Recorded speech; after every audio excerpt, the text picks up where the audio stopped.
Lau Suduna Leiba Loumee Amada Atamnana Attack Touba Haibasi Indiagi economy da Chaona Singnabani haina Federation of Civil Society Organizations Fox Manipurgi Secretary Information and Public Relations Neris Mangangna Thadorakpa Chirol Amana Fongdorakli Haukiba Tang Taramapangi Nungtil Pungahom Minitara Mangarom Taba Matamda Bisnupur District ki Manungchanba Fubala Maningda Lau Suduna Leiba Ningthauzam Biren Kauba Chahi Yamlaba Loumee Amada Fubala maning chingdagi kuki singna atamnana nongmay round kaya kaplakpadagi kutta nongmay maruna panduna asokapan ng hankibagi tawdok asi Federation of Civil Society Organizations Fox Manipur na akan mamawangda condemn tawi President Rule PR gi makada lengakliba state government na sina ngasi thokliba tawdok asigi tawdang khudingmak pugadabani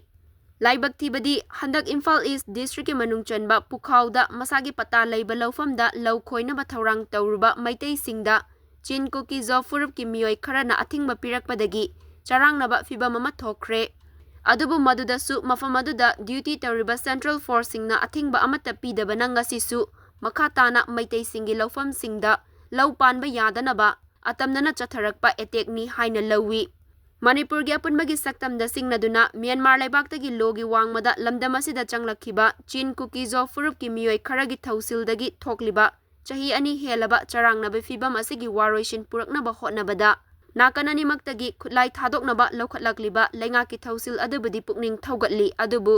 khutlai thadoknabagi paikhatlakliba thawsil asi nakalama khaktada haibadi valley area khaktada lawkhatpa aduga chinggi Chin Kuki zo singna khundaba mafam singdadi hairiba thawsil asi paikhatpagi mami tadabana laibak thiba thawdok adu thokpani Yamna nungaitabadi thawdok thokiba mafam aduga irap lapnadana SSB gi bunker amasu lairibani adubu khut tharakliba militant sing adugi mathakta matam chana counter tahodaba amadi security forces sing laina Loumee amada attack tawba ngamhanlibano haiba asi chingnaningai ni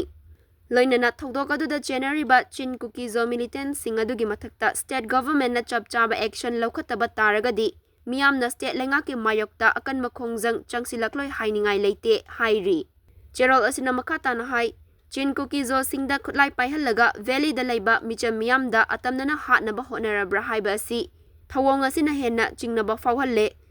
lawu singu agriculture na leibak asigi senmitlon gi yanglen saru oiribani Loumee singna lawu panthada law suduna leiringaida nongmaina kaptuna life attempt tawba haiba asi India gi economy da Chin Kuki zo singna Chaona Singnabani aduna hairiba militant singadugi mathakta military action tawgadabani haina fongdorakli